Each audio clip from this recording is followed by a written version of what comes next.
तो ये हमारा effect of wind and ice loading.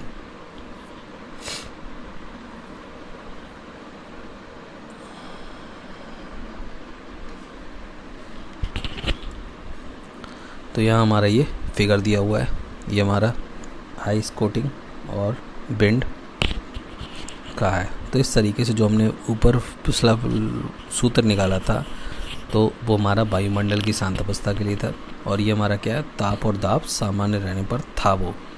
और अब हम बात कर रहे हैं चालक का केवल स्वयं का भार ही वहाँ पर काम कर रहा था, लेकिन वायुमंडल की जो असामान्य स्थिति है जिसमें तेज वायु या बर्फ़ पड़ने के कारण या चालक का परिणामी भार W काम करता है। तो इस तरीके से ये हमारे फिगर दिए हुए हैं जहाँ पे हम देख रहे हैं कि जो आइस कोटिंग की हुई है तो हमारा ये इसका डाया है चालक का, और ये हमारा क्या है, टी मोटाई की कोटिंग की हुई है। ये हमारा कोई चालक है तो उस पर बेंड का क्या इफेक्ट पड़ता है। इस तरीके से जो चालक है उसका भार W काम करता है। तो हम बात करेंगे चालक के प्रति मीटर का कुल भार। तो इस तरीके से जो चालक के प्रति मीटर का कुल भार रहता है वो टोटल वेट ऑफ कंडक्टर पर मीटर। तो W = W प्लस W1 का square is plus W into W का होल स्क्वायर, जहाँ W क्या है, किलोग्राम मात्रक में चालक की प्रति मीटर लंबाई का स्वभार, और W1 क्या है, किलोमीटर मात्रक में चालक में प्रति मीटर लंबाई पर जमी हुई बर्फ़ का भार, और W क्या है, किलोमीटर चालक में प्रति लंबाई प्रक्षेपित लगने वाले वायु दाब। तो इस तरीके से जो ऊर्ध्वाधर तल से परिणामी भार के बल की दिशा रह रही है वो क्या रहती है, tan θ = WW/W + WI, और परिणामी जो सेक रहेगा वो क्या रहेगा, S = WL²/8T, जहाँ पर W = क्या है, W + W1² प्लस WW का होल स्क्वायर। तो इस तरीके से ये हमारा चालक के प्रति मीटर का कुल भार अर्थात टोटल वेट ऑफ कंडक्टर पर मीटर।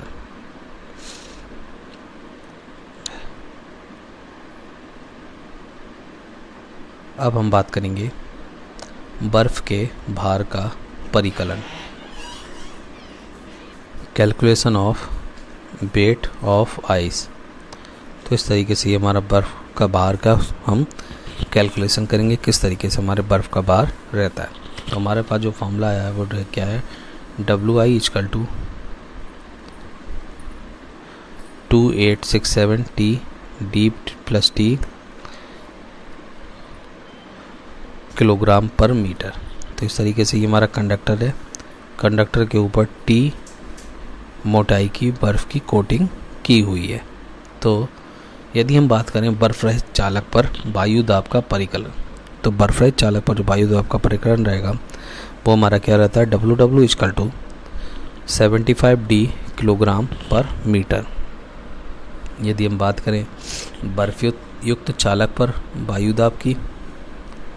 वायु दाब का परिकलन करें, जबकि हमारा क्या है, चालक बर्फ़ से घिरा हुआ रहे, उस पर हम बेंड प्रेशर की बात करें तो वो क्या रहेगा हमारा 75D + 2T। तो इस तरीके से ये हमारे इफेक्ट रहे जो calculation of wind pressure without ice coating, और बर्फ़ चालक के लिए अर्थात calculation of wind pressure with ice loading. तो इस तरीके से ये रहे। अब हम बात करते हैं सेक को प्रभावित करने वाले कारक अर्थात फैक्टर्स इफेक्टिंग ऑफ सेक। तो S = WL²/8T, जहाँ W = क्या है, W + W1 का होल स्क्वायर प्लस WW का होल स्क्वायर। तो इस तरीके से सूत्र के अनुसार सेक को प्रभावित करने वाले कारक जो रहते हैं वो हम बात करेंगे अब। तो जो हमारा पहला कारक है वो क्या है, चालक की प्रति एकांक लंबाई का भार।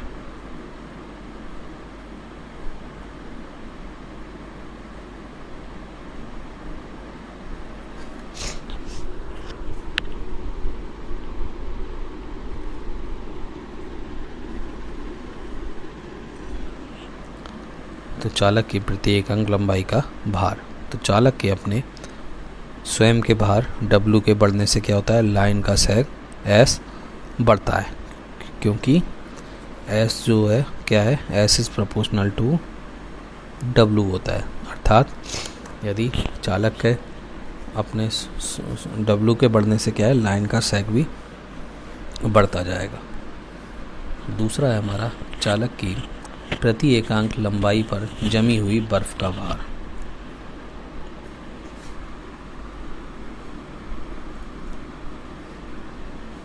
अर्थात जो हमारा कंडक्टर रह रहा है उसके प्रति एकांक लंबाई पर जमी हुई बर्फ का भार। तो weight of ice deposit on per unit length of the conductor. तो चालक के प्रति एकांक लंबाई पर जमी हुई बर्फ का भार WI रहता है। तो लाइन चालक के सेक के अनुक्रमानुपाती होता है। अर्थात जैसे कि चालक पर बर्फ के भार WI के बढ़ने से लाइन का सेक बढ़ता है। अर्थात S is proportional to WI। तो हमारा क्या है, यहाँ पर जो हमारा चालक पर जो बर्फ़ का भार रहता है WI, उसके बढ़ने से क्या है, लाइन का सेक बढ़ता है। तो इस तरीके से हमारा ये दूसरा पॉइंट हो गया।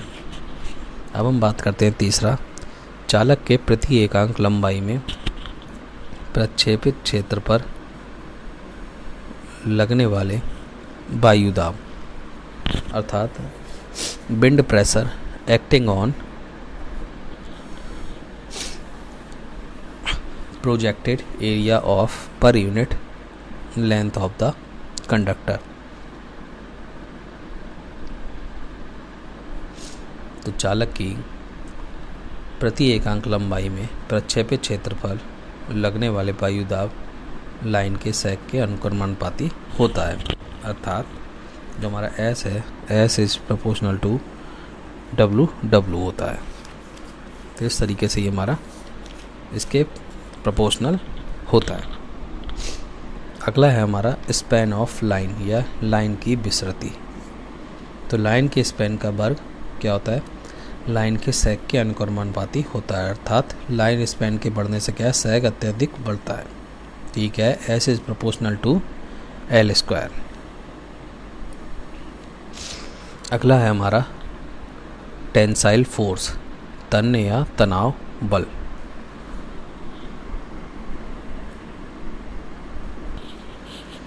तो इस तरीके से जो हमारा टेंसाइल फोर्स होता है वो क्या होता है, चालक पर लगने वाला तनाव बल होता है, जिसे हम T से शो करते हैं।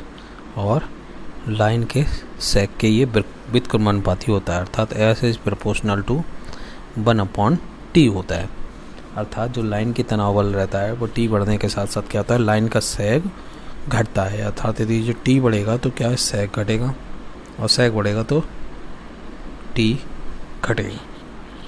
तो इस तरीके से ये क्या है, सेक के लाइन का सेक घटता है। अगला है हमारा टेम्परेचर, ताप।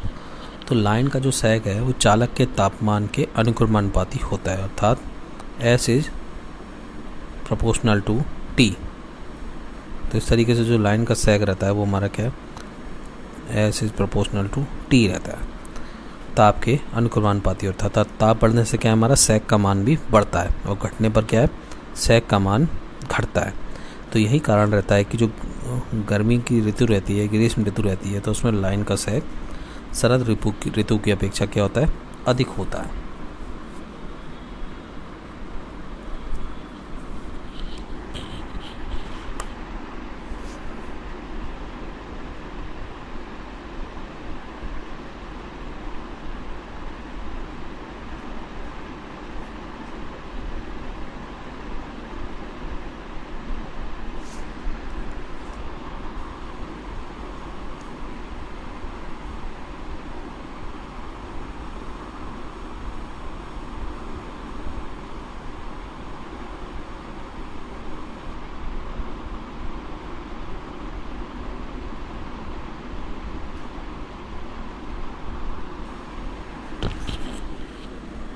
अब हम बात करते हैं एग्जाम्पल्स की।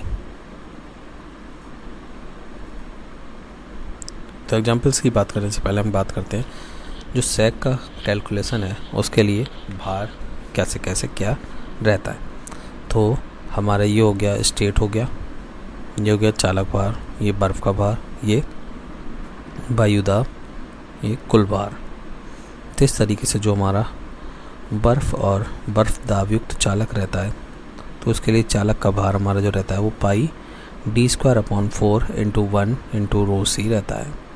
बर्फ़ का भार हमारा pi T d+t into 1 into rho T रहता है। और जो एयर प्रेशर रहता है वो हमारा रहता है d+2t इंटू 1 इंटू रो ए। अगर हम कुल भार की बात करें तो WC=WI का होल स्क्वायर प्लस WA का होल स्क्वायर। दूसरा है हमारा केवल वायु दाब युक्त चालक, अर्थात पाई d²/4 इंटू 1 इंटू रो सी क्या रहा है, चालक का भार है। ये जो चालक का भार है वो क्या है, समान रहता है सब में, चाहे वो वायु दाब युक्त चालक हो, बर्फ दाब युक्त चालक हो या बर्फ तथा वायु दाब रहित चालक हो। सारी कंडीशन में ये सेम रहता है। अगर हम बर्फ़ के भार की बात करें तो जब केवल वायु दाब युक्त चालक रहेगा तो और बर्फ़ नहीं रहेगी तो क्या रहेगा, बर्फ़ का दाब भार 0 रहेगा, जैसा कि हमारे शो में शो हो रहा है। इसी तरीके से अगर वायु दाब युक्त चालक पर क्या रहेगा, d इंटू 1 इंटू रो ए, और कुल भार क्या हो जाएगा, WC का होल स्क्वायर प्लस WA का होल स्क्वायर।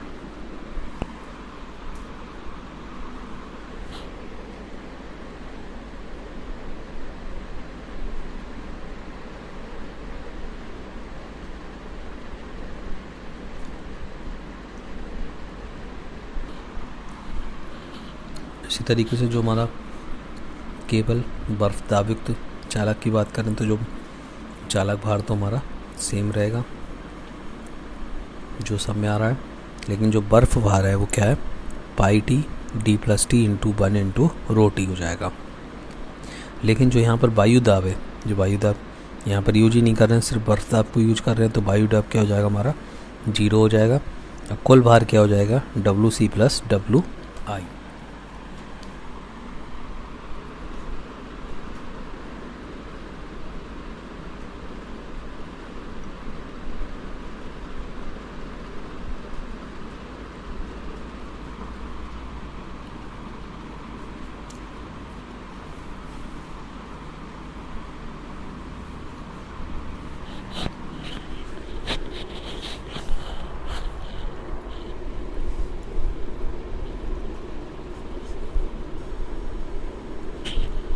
फोर्थ है हमारा बर्फ तथा वायु दाब रहित चालक।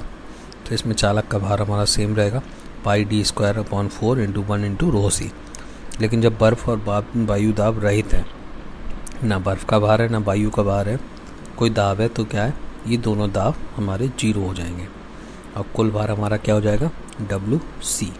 तो इस तरीके से ये हमारी अवस्थाएं थी जिनमें चालक भार, बर्फ भार, वायु दाब और कुल भार की हम लोगों गणना की।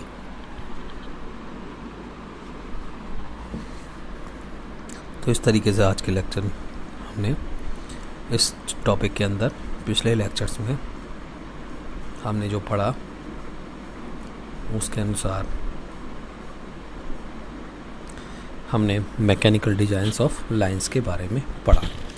तो इसमें हमने देखा कि जो मैकेनिकल डिज़ाइंस ऑफ लाइंस होती हैं वो किस तरीके से रखी जाती हैं, आखिर क्यों ज़रूरत पड़ती है मैकेनिकल डिज़ाइंस के लाइन की, अर्थात जो मैकेनिकल डिज़ाइन है उसकी आवश्यकता क्यों पड़ती है, आखिर हम लाइन का डिज़ाइंस क्यों करते हैं। दूसरा था हमारा इंट्रोडक्शन, जिसमें हमने इन सब चीज़ों के बारे में जाना कि जो हमारा वायर होता है उसमें सैग के कारण क्या होता है, गर्मियों में खींचे गए चालक सर्दी में क्या होते हैं, प्रायः टूट कर गिर जाते हैं।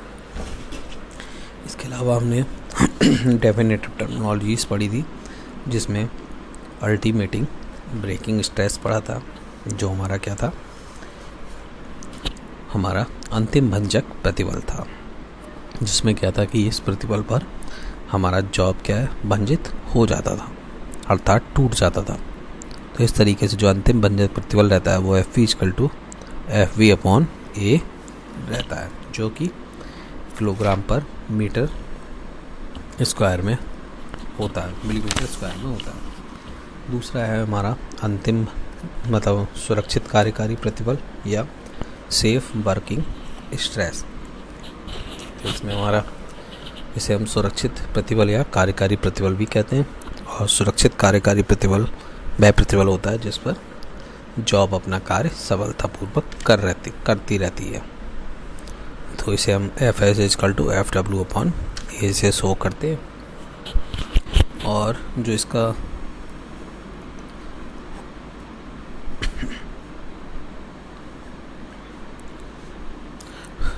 फॉर्मूला होता है वो होता है F=FW/A और इसे किलोग्राम पर मिलीमीटर स्क्वायर में शो करते हैं।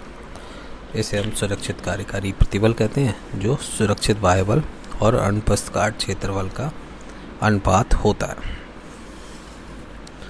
तीसरा है हमारा सेफ्टी फैक्टर। तो ये रहा हमारा सेफ्टी फैक्टर। यह अंतिम भंजक प्रतिबलों और सुरक्षित कार्यकारी प्रतिबलों का अनुपात होता है। इसे SF से शो करते हैं। क्योंकि यह एक अनुपात है इसलिए इसका कोई मात्रक नहीं होता। तो हमारा जो सेफ्टी फैक्टर SF होता है तो SF=FU/FS होता है। इसके बाद आता है हमारा सपोर्ट। तो जो ओवरहेड लाइंस रहती हैं इनके चालकों को क्षैतिज स्थिति में रखने के लिए हम जिस ऊर्ध्वाधर युक्ति का यूज करते हैं उसे हम क्या कहते हैं, आलम कहते हैं। जैसे हमारा पोल, टॉवर हो गए, ये सब हमारे क्या कहलाते हैं, सपोर्ट्स कहलाते हैं। नेक्स्ट बात करें तो नेक्स्ट है हमारा लाइन कंडक्टर। तो ओवरहेड लाइंस से विद्युत शक्ति संचरण के लिए हम प्रयुक्त धारावाही चालक को यूज करते। इस तरीके से हमारे जो सपोर्ट्स होते हैं वो ओवरहेड लाइंस के चालकों को क्या क्षैतिज स्थिति में रखने के लिए काम आते हैं। अर्थात जिस ऊर्ध्वाधर युक्ति का हम यूज करते हैं उसे हम क्या कहते हैं, सपोर्ट्स कहते हैं। और ये जैसे क्या होते हैं, पोल हो जाते हैं या टॉवर हो जाते हैं। इसके अलावा जैसे हमारा लाइन कंडक्टर रहता है तो ये क्या है, ओवरहेड लाइंस में विद्युत शक्ति संचरण के लिए प्रयुक्त होते हैं, जो कि ये धारावाही नंगे चालक रहते हैं जो जिन्हें हम लाइन चालक कहते हैं। अगला आता है हमारा स्पैन। तो जो ओवरहेड लाइंस रहती हैं उनके बीच में दो निकटवर्ती आलम्बों के बीच की जो न्यूनतम दूरी रहती है उसे हम क्या कहते हैं, स्पैन कहते हैं। तो इस तरीके से ये हमारा स्पैन कहलाता है। अगला टॉपिक आता है हमारा सैग। तो सैग का मतलब होता है झोल। तो दो सपोर्टों के बीच में जो विद्युत रोधक के द्वारा कसे होता है चालक, वो लचकदार होता है और समान अनुप्रस्थ काट क्षेत्रफल का होता है। तो इसके कारण क्या, क्षैतिज चालक की लटकन को हम क्या कहते हैं, सैग कहते हैं। और इसे S से प्रदर्शित करते हैं और इसे मीटर में हम व्यक्त करते हैं। तो इस तरीके से इसे हम S से प्रदर्शित करते हैं। तो कोई भी हमारे दो सपोर्ट्स रहे तो उनके बीच में हमने इस तरीके से किसी चालक को लगाया तो चालक में एक झोल आ जाता है। तो ये झोल जो होता है वो क्या कहलाता है, सैग कहलाता है। अगर हम सैग की कैलकुलेशन करें तो कैलकुलेशन ऑफ सैग हमारा देखें तो इसके लिए हमने, अगर यदि सपोर्ट्स हैं जो वो कि इक्वल दूरी पर हैं, सारे सपोर्ट्स जो है समान दूरी पर हैं, तो जैसे कि हमारा A सपोर्ट हो गया, B हो गया, इक्वल दूरी पर हैं, तो इसके जो स्पैन है वो L है। तो इसमें जो चालक है L स्पैन का वो इस तरीके से दिखता है। तो इसमें जो मीडियम पॉइंट रहता है जहाँ पे सबसे ज़्यादा सैग रहता है वो हमारा क्या कहलाता है, O कहलाता है। और इधर उधर की दूरी क्या हो जाएगी, L/2 हो जाएगी। यह हमारा कोई पॉइंट हमने मान लिया P जिसके कोऑर्डिनेट्स XY हैं। तो इस पर क्या है, एक WX फोर्स काम करता है, एक टेंसाइल फोर्स O काम करता है, O पॉइंट पर काम करता है। तो इस तरीके से जो हमारा पॉइंट रहता है यहाँ पर हम कैलकुलेशन करते हैं। तो इस तरीके से जो चालक का भार रहता है WX वो बिंदु से XY2 दूरी पर काम करता है और बिंदु O पर चालक में से तनाव बल काम करता है। तो ये हमारा XY2 दूरी पर WX काम कर रहा है और ये O पर हमारा तनाव बल T काम कर रहा है। तो यदि अगर हमारा जो वायुमंडल है वो शांत अवस्था में है तो हमारे जो है हम इक्वेशंस यूज करते हैं और इक्वेशंस यूज करके ये हमारा आउटपुट आता है S=WL²/AT। इसी के साथ यदि हम जब दोनों आलम्बों की ऊंचाई अनइक्वल है, अर्थात अगर हम पहाड़ों पर लगा रहे हैं तो जैसे कोई पहाड़ रहा कोई पहाड़ रहा तो एक सपोर्ट यहाँ आई और एक सपोर्ट यहाँ आ रही है, तो क्या ये पहाड़ों इस तरीके से जो जाएगा सैक वो झोल वो अलग की तरफ आएगा। तो असमान ऊंचाइयों पर हम यूज कर रहे हैं, तो इसके लिए हम कैलकुलेशन करते हैं। तो हमारा फिगर कुछ इस तरीके का होता है, जिसमें हम देखते हैं कि असमान ऊंचाइयाँ हमारी ये ए रहा, ये बी रहा। तो इस तरीके से जो हमारा ओ पॉइंट आ रहा है वहाँ से एक से दूरी S1 है और बी से दूरी S2 है, जबकि जो ऊपर वाले पॉइंट हैं ए और बी के ऊर्ध्वाधर पॉइंट है इनके बीच की दूरी क्या है हमारी H है, और जो टोटल स्पैम है वो हमारा L है, और जो ओ पॉइंट है इसकी ए से दूरी x1 है और बी से दूरी x2 है। तो इस तरीके से हमने S1 निकाल लिया और ये हमारा S2 है, ये हमने S2 कैलकुलेट किया। तो इस तरीके से इन्हें कैलकुलेट करके हमने इक्वेशंस को सॉल्व किया, सॉल्व करके हमें ये वैल्यूज़ मिल रही हैं। अब हम बात करेंगे effect of wind and ice loading, अर्थात उस पर विंड का और आइस का लोडिंग का क्या इफ़ेक्ट पड़ता है। तो जैसे कि अगर कोई हमारा चालक है, इसके चारों ओर हमारी टी मोटाई में कोटिंग हो गई है आइस की, या ये हमारा चालक रहा तो उस पर विंड का क्या इफ़ेक्ट पड़ेगा। तो इस तरीके से जो हमारा W रह रहा है वो नीचे की ओर काम कर रहा है। तो आगे हम देखते हैं कि जो कैलकुलेशंस रहती है इसमें चालक के प्रति मीटर का कुल भार हमारा ये होता है, और इसके साथ ही जो हमारा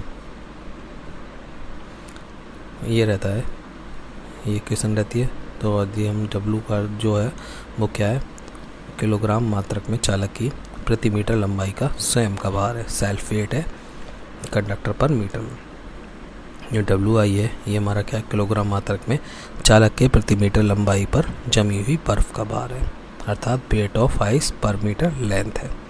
तीसरा है हमारा ये जो क्या है किलोमीटर मात्रक चालक में प्रति मीटर लंबाई में प्रक्षेपित क्षेत्र में लगने वाला वायु दाब है। इस तरीके से ये रहता है। अगला है हमारा ऊर्ध्वाधर तल से परिणामी बल की दिशा, तो tan theta equal to WW plus WI, और परिणामी अधिकतम सेक क्या हो जाएगा S इक्वल टू इतना, जहाँ W equal to WI plus square हो जाएगा। अगर हम बात करें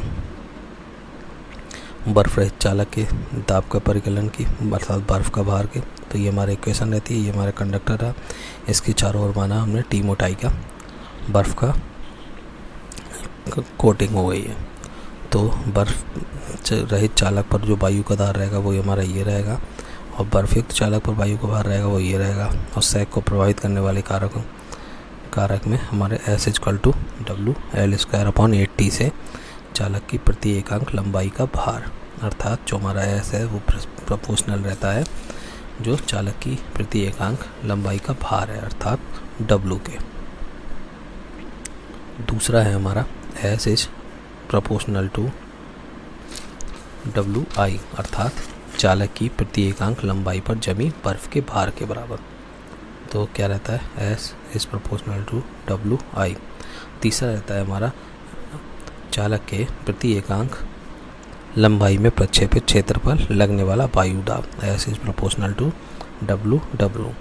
अगला है लाइन की विस्तृति, अर्थात स्पैन ऑफ लाइन, तो S इज प्रोपोर्शनल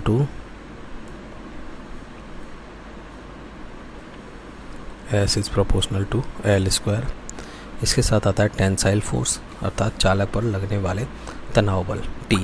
तो चालक पर लगने वाला तनाव बल T है हमारा, तो T क्या रहता है S is inversely proportional to 1/3, अर्थात ये व्युत्क्रमानुपाती होता है। तो अर्थात टेंसाइल बढ़ने से क्या है हमारा सेक घटता है, और टेंसाइल कम होने से हमारा सेक बढ़ता है।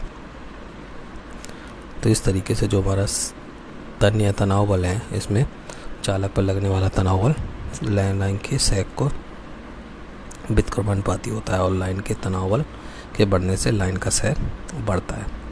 अगली बात करें तो टेम्परेचर की, तो टेम्परेचर के प्रोपोर्शनल होता है, तो S is proportional to T, अर्थात चालक के ताप के अनुक्रमानुपाती होता है, अर्थात ताप के बढ़ने पर क्या है सेक का मान बढ़ता है और घटने पर घटता है। तो इस तरीके से S is proportional to T होता है। यदि हम सेक के परिकलन के लिए भार देखें तो इस तरीके से ये इक्वेशन हमें मिलती है, जिसमें हम देखते हैं कि बर्फ़ तथा वायु दाब चालक, केवल वायु दाब अलग मिलते हैं, अलग बर्फ़ के चालक। तो इस तरीके से सारी कैलकुलेशंस रहती हैं और हम इनका यूज न्यूमेरिकल्स में करेंगे। Thank you.